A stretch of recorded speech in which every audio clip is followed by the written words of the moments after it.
Bueno, pues ya vamos a empezar con Carlos IV de España. Él nace en 1748 en el Palacio Portici, que fue mandado construir por Carlos III en Nápoles. Su padre en 1759 será rey de España, él también pasará a ser príncipe de Asturias al año siguiente. Y las primeras acciones que hizo, bueno, pues cuando llegó aquí en España, pues anuló mucho las reformas ilustradas. Por ejemplo, detiene a Covarrubias, que es el que fundó el Banco de San Carlos, y también destierra al escritor Jovellanos. En lo que quiere restaurar es la Inquisición, aquel órgano para perseguir a los herejes que fue creado por los reyes católicos. Y uno de los políticos importantes es Floridablanca, que lo que hizo pues limitó mucho el poder eclesiástico, el precio de los alimentos, impulsó mucho el desarrollo económico, pero hizo muchas reformas, pero aún así era tan falso que fue acusado pues de robo, de deslealtad al rey, y él pues Floridablanca tuvo que huir a Alicante, no, perdón, a Murcia, y hubo un gran follón y todo eso, lo que hicieron arrestar. Y luego eso permitirá el ascenso del conde de Aranda. Luego aparte, pues en Francia, en 1789, empieza la Revolución Francesa. Y allí pues tendrán que controlar mucho las fronteras para que la revolución no se expanda. También se construye un canal muy importante, el Canal Imperial de Zaragoza, que lo construye Ramón Pignatelli.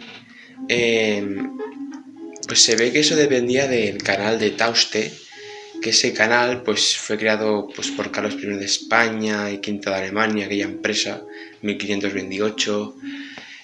Lo que sé es que había un acueducto, que es el acueducto del Barranco Muerte, el molino de la Casa Blanca, y ahí habían monumentos a canales que ya al principio ya se habían construido pues por un rey de Navarra en el siglo XIII, que los reyes católicos lo intentaron transportar mucha agua del Ebro hasta allí. Y bueno, este canal imperial pues se reforma bastante y lo que permitirá mucho pues es la comunicación con otros ríos para llegar al océano Atlántico, poder conectarse mejor con el mar, va a hacer más navegación. Luego aparte pues también mucha gente pudo regar mejor, fue una de las grandes reformas agrícolas que hubo en España. Y bueno, un escritor muy importante que es Gaspar Melchor de Jovellanos, pues él estudió en la Universidad de Oviedo y en el Colegio de San Ildefonso. Lo que sé es que él había sido educado por un obispo de allí de Oviedo, que hizo como una escuela como para protegerle a él, todas sus ideas y todo eso. Después de sus estudios, pues hizo contactos con la condesa de Montijo, que era la sexta, que lo que sé es que estaba muy emparentado con el conde de Aranda. Y allí pues estableció tertulias con Goya, el duque de Alba, Francisco Cabarrús. Bueno, pues ¿cómo asciende? Pues primero en 1767 fue magistrado de la Real Audiencia de Sevilla, que ahí pues eran lo que pues, se hacían juicios de los culpables, de los criminales y todo eso. En 1778 se traslada a la Sala de Cortes de Madrid, lo que le permitirá ser fiscal del Consejo de Castilla. En 1780 pues accede a presidir el Consejo de Órdenes Militares. Y luego más tarde, en 1784, fue director de las Sociedades Económicas de Amigos del País y también miembro de las Sociedades Económicas de Asturias. Miembro pues de la Real Academia Española, de la Real Academia de Historia, de la Real Academia de San Fernando. Viajó mucho por Asturias para conocer la situación del carbón, que había mucha explotación allí, y estaba en contra de las malas condiciones. Una de las grandes obras que escribió fue La Ley Agrícola. Y allí pues impulsó la construcción de carreteras carboneras. Y aparte de eso también reformó pues muchos colegios militares, y también en 1794 crea la Escuela Náutica de mineralogía, que esa escuela náutica estaba pues allí en Gijón, en Asturias. Aunque pues por Carlos IV será desposado, perderá pues títulos, aunque pues de los políticos habrán otros que serán conservadores, como por ejemplo llegará Manuel de Godoy y otros más, después del conde de Aranda. Hay una cosa que no he dicho, que es que el canal imperial de Zaragoza pues también fue reformado por Carlos III, pero las últimas obras fue Ramón Pignatelli en 1790.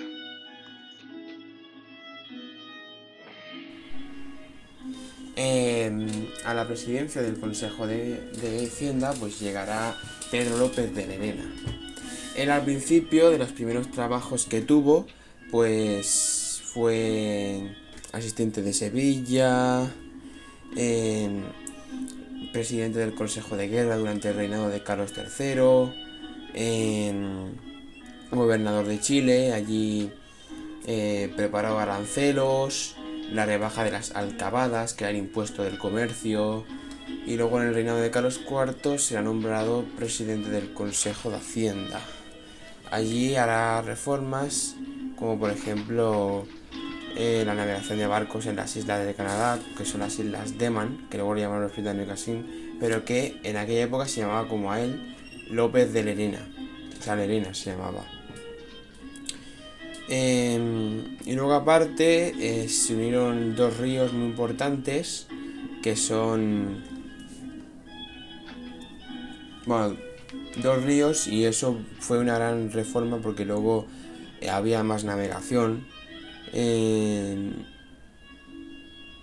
y también pues siguió siendo, y otro ministro de guerra fue Jerónimo Caballero.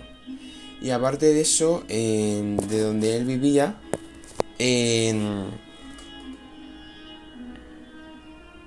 pues lo que sé es que en el pueblo de Valdemoro mandó hacer como una escuela para expandir la educación para gente pobre.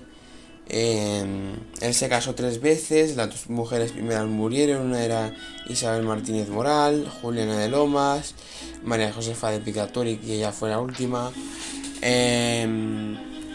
Y bueno, pues él morirá en 1792 de un ataque epiléptico, y luego más tarde será sustituido por otro. Él fue pintado pues por varios pintores, como por ejemplo está pues Goya, uno que era Salvador y otros más. De obras pues escribió memorias sobre las rentas públicas y balanza comercial de España, el reglamento general de las reales fábricas de San Ildefonso y bueno. Vale, un personaje muy importante ya del reinado de Carlos IV fue el conde de Aranda. Bueno, ¿qué pasó con Florida Blanca? En el año 1792, el conde de Aranda era muy enemigo de Florida Blanca, muy enemigo. Florida Blanca estaba muy a favor de la Inquisición, del Santo Oficio, que condenaba a muchos herejes y a muchos revolucionarios franceses que venían aquí a España, ya que hubo un medio que hizo que la Inquisición pues persiguiera a los revolucionarios franceses que venían aquí a España. Entonces Aranda no lo veía bien, estaba muy en contra, y él apoyaba mucho a las ideas revolucionarias francesas, como por ejemplo tenemos los federalismos. ¿Qué pasó? Pues que España tenía muchas colonias, y lo que quería el conde de Aranda pues es que, claro, quería como una especie de mancomunidad en la que se le otorgaban unos fueros propios a las colonias americanas, y eso lo que provocó que hubiera un poquito de enemistad. Él pues no estuvo a favor de la persecución de los revolucionarios franceses que intentó hacer Florida Blanca. Se hizo tan enemigo que fue muy inteligente, porque piensa que el rey, Carlos IV, era contrarrevolucionario también. Entonces, bueno, pues intentó buscar una especie de acusación para echar a Florida Blanca. Y bueno, eso es más o menos lo que hizo. Entonces Florida Blanca lo mandó encarcelar en la cárcel de Pamplona. Y hubo 2 años que fue como el primer ministro de Carlos IV, entre el año 1792 y 1794. Bueno, Aranda pues se empezó a ganar un poco de enemistad con Godoy. ¿Por qué? Porque ¿qué hizo? Que Godoy, pues como era contrarrevolucionario, pues Aranda pues como empezó a acoger a los jesuitas, a los clérigos que venían de Francia, los intentó ayudar, estuvo a favor de que difundieran ideas revolucionarias francesas, le dio mucho apoyo a los aristócratas y otras personas que venían de allí de Francia, y apoyó mucho pues la difusión de la enciclopedia francesa. Y fue acusado de otras cosas más también, que dificultaran el acceso a Gibraltar para provocar una guerra con Inglaterra. Era lo que quería, y España no estaba preparada. Luego también pues quería Aranda pues joder a Floridablanca, entonces le envió un regalo muy falso a Floridablanca, como una especie de veneno o algo así, para burlarse de él, porque es como si decir te voy a joder, básicamente. Sí que en España pues hizo reformas, como por ejemplo modernizó la fábrica de Alcora, que la heredó de su padre, y hizo grandes reformas de la cerámica con modelos de la cerámica francesa. Y se llama que tuvo el partido aragonés. Y luego también pues se le acusa de culpabilidad de que España fuera debilitada por culpa de los ingleses, que estaban en guerra contra España durante la Guerra de los 7 años. Entonces Godoy, al ver todas esas cosas que intentó hacer, pues sí buscó el apoyo de la mujer de Carlos IV, y lo echaron. Pero Carlos IV no estaba muy enemistado con Aranda. No lo encarcelaron, pero sí que se lo llevaron a Épila. Sí que, bueno, primero se fue a Jaén y luego más tarde se refugió en Épila. Antes de su muerte pues donó muchas cosas que tenía, el palacio, el monasterio, muchas cosas que había heredado él, pues hizo que tuvieran importancia y que luego más tarde la gente lo valorara. La duquesa de Alba, que murió en 2014, pues descendía del conde de Aranda. Y bueno, Godoy quería el poder. Entonces, Aranda se opuso a la guerra de convección contra Francia, ya que la guerra de convección eran revolucionarios contra España, que España pues era absolutista. Y Aranda no la veía bien, entonces Godoy dijo, fuera, y yo me quedo con el poder. Yo soy el favorito del rey. Pues también empezará la llamada Guerra de Convección con Francia. Francia se encontraba la llamada Revolución Francesa, tenía un rey que era Luis XVI, lo mataron. Allí en Francia pues estaban los jacobinos, que eran unos burgueses manifestantes.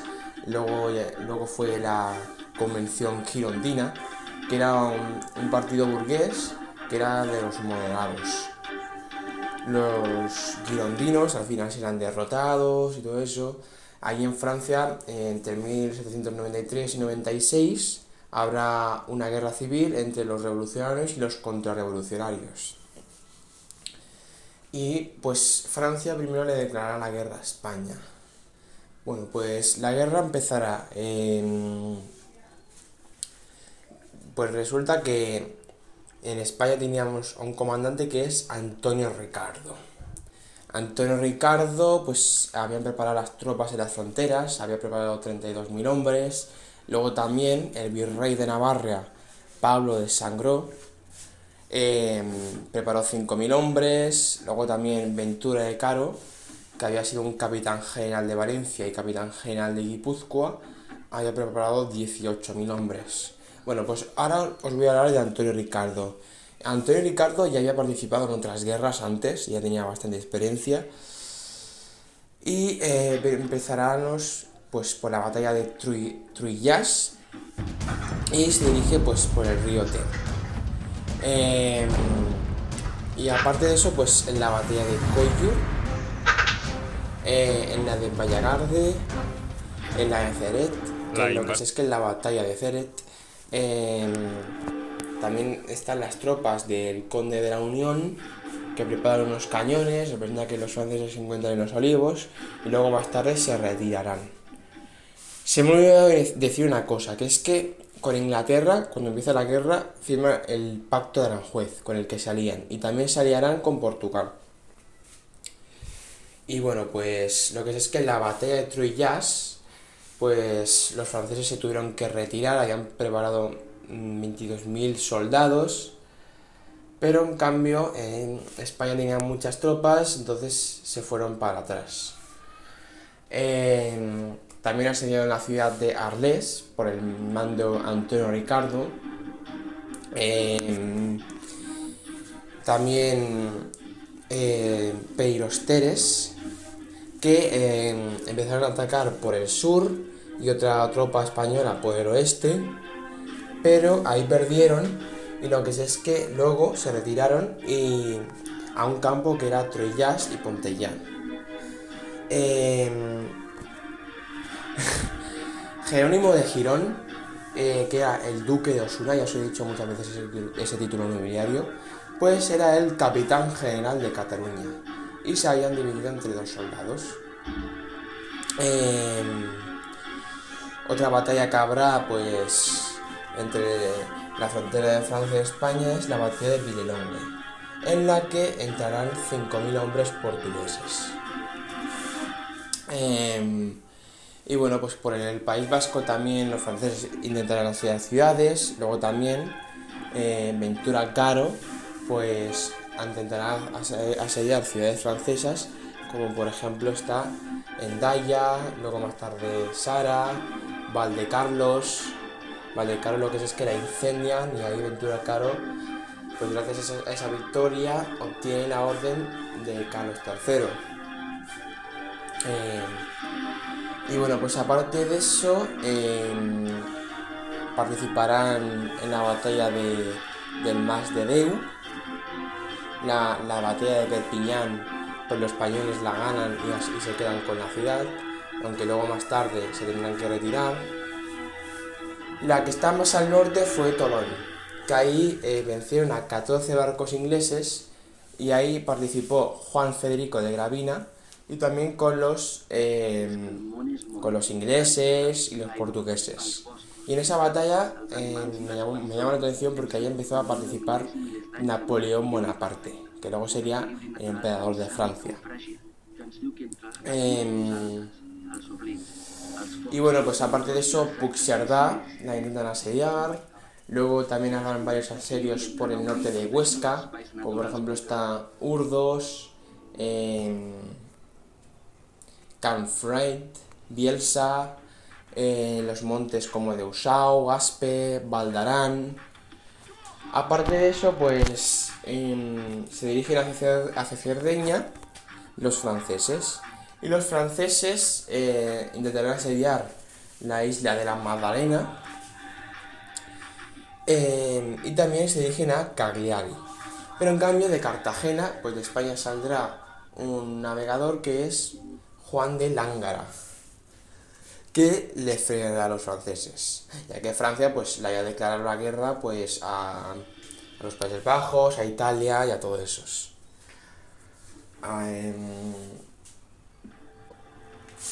Bueno, espera, he dicho la batalla de Coyur, ¿vale?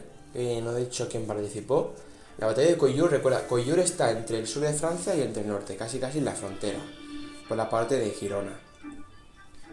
Pues ahí participará un soldado que es Gregorio García de la Cuesta, que sería presidente del Consejo de Castilla, gobernador de Extremadura y capitán general de otros sitios de España. Por el País Vasco, pues los franceses no se rendirán, o sea, digamos que Ventura Caro no los puede derrotar, y lo que sé es que será derrotado en Urac y Zurragamundi. Él se tendrá que dirigir a Madrid para pedir que las tropas se mejoren bastante. Bueno, pues el conde de O'Reilly finalmente murió, que era de origen inglés. El conde de la Unión pues fue nombrado capitán general de Cataluña y también morirá en otra batalla. Es la batalla de Roure, que también murió Dugomier. Pues ¿cómo fue? Pues bueno, empezaron a atacar el ejército español en San Sebastián, Dugomier, se dirigieron hacia Espolla y Pons de Molín.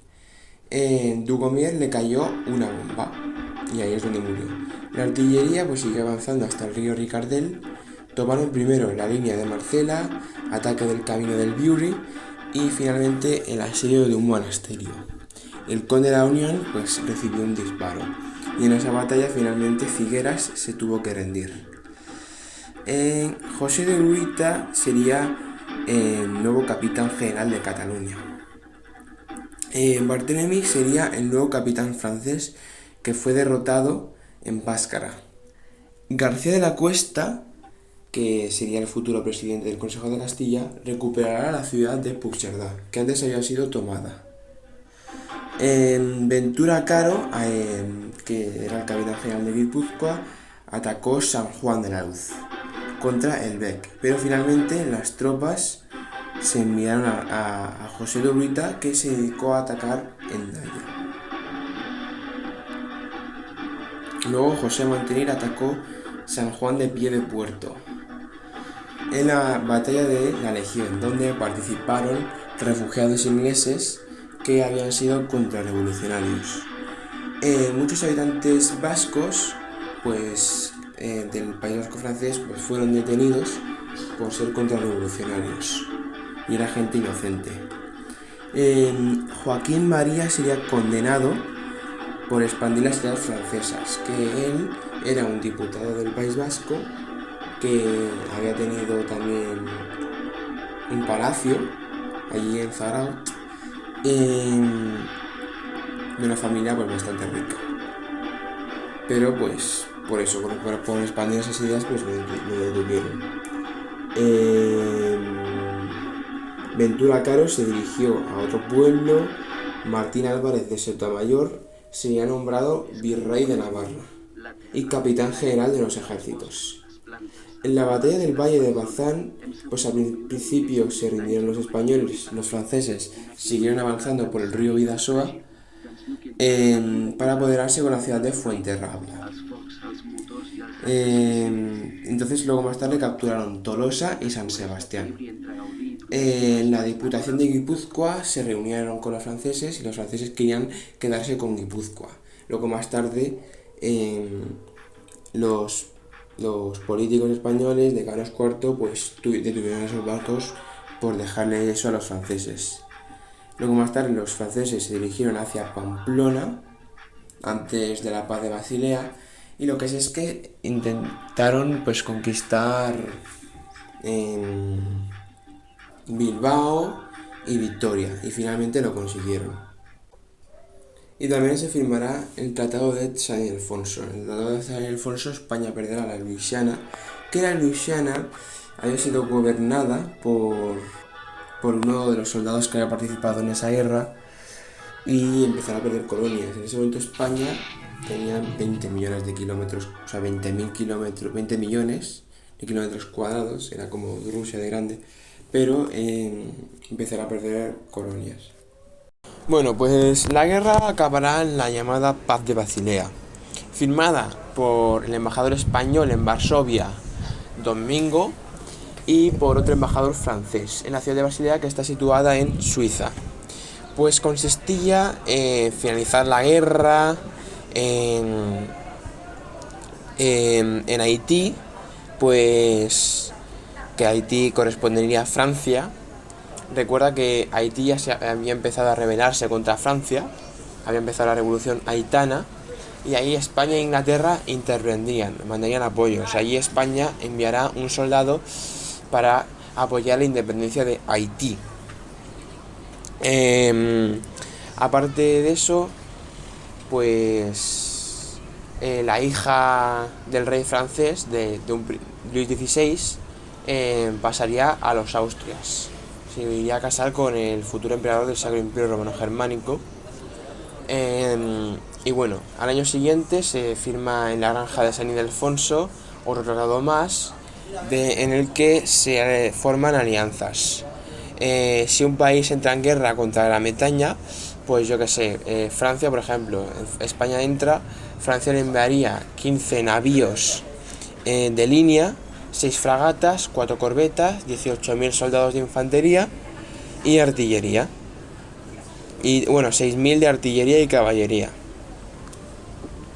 Bueno, pues Manuel Godoy nació en Badajoz. Su padre, en el año 1792, fue presidente del Consejo de Hacienda.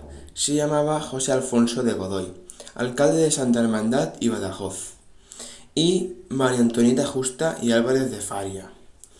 La familia Godoy viene de los conquistadores, como por ejemplo Francisco de Godoy, que era también de origen de Cáceres, y hay un palacio que está en el nombre de él, en la conquista de América en el reinado de Carlos I de España. Y bueno, pues esa familia eran hidalgos, y luego Manuel Godoy sería el primer ministro. ¿Cómo? Pues bueno, él pues empezó a practicar muchísimo esgrima con su padre, y en 1684 llegó a la Guardia de Corps. Y gracias a eso pues conoció a Carlos IV cuando llegó al trono, y tras la caída de Aranda pues fue nombrado primer ministro. Y ahí obtuvo varios títulos, como por ejemplo fue regidor de Santiago, Sevilla, Valencia, Aguechal, obtiene la orden de Carlos III, la del Toisón de Oro, dirige todos los correos y postas, será superintendente de correos, y irá recibiendo títulos nobiliarios, como por ejemplo en 1795 será señor de Soto de Roma y del estado de Álava. Será regidor de Málaga, de Reus, Écija y Cádiz, y 24 de Sevilla. Tuvo la Orden de Cristo y de San Juan. Fue protector de la Real Academia de Nobles y Artes, en los institutos de historia, jardines botánicos, laboratorios, y fue generalísimo. Limitó y controló mucho a la alta nobleza para que no accediera a altos puestos, y bueno, pues promovió la guerra que hubo después del Tratado de San Ildefonso otra vez contra los ingleses. Y ahí los ingleses pues conquistaron el Cabo de Vicente y la isla de la Trinidad, pero no podrán conquistar Tenerife, ni Panamá, ni Puerto Rico. Y pues luego más tarde tuvo que aplicar como primer hombre de despacho, pero bueno, acciones políticas pues quería eliminar los gremios reales, los monopolios, los impuestos los intentó modificar mucho, algunos los suprimió, y bueno, pues luego hay un escritor que también sea otro político, que es Gaspar Melchor de Jovellanos. Pues ya se ha empezado a hablar. Él al principio fue nombrado pues ministro de Gracia y Justicia en la época de Manuel de Godoy. Cuando Manuel de Godoy cae, lo sustituirá otro político más. Y no lo he dicho, que es que hubo una expedición que ganó Manuel de Godoy, Carlos IV, que era pues por allí por América, por Sudamérica, iban hasta China, Filipinas, luego a Norteamérica, y se ve que ese conquistador intentó conspirar contra él, se llamaba Malaspina. Y bueno, pues luego también Francisco Covarrubias se ha nombrado embajador en París. Y bueno, pues voy a hablar de Melchor Jovellanos.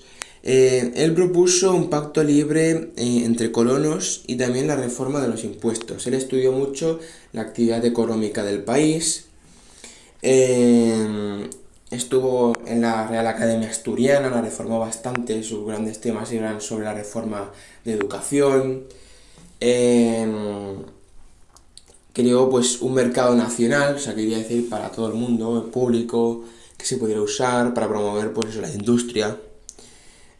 Su poesía pues era amorosa, de tragedia, como por ejemplo está El Pelayo o el Delincuente Honrado.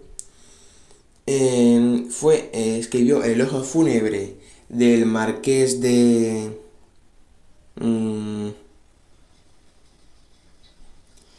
de Ventura Rodríguez, del Marqués de Llanos y de Carlos III. Escribió el diario de 1791 y también fue escribiendo diarios entre el año hasta 1802.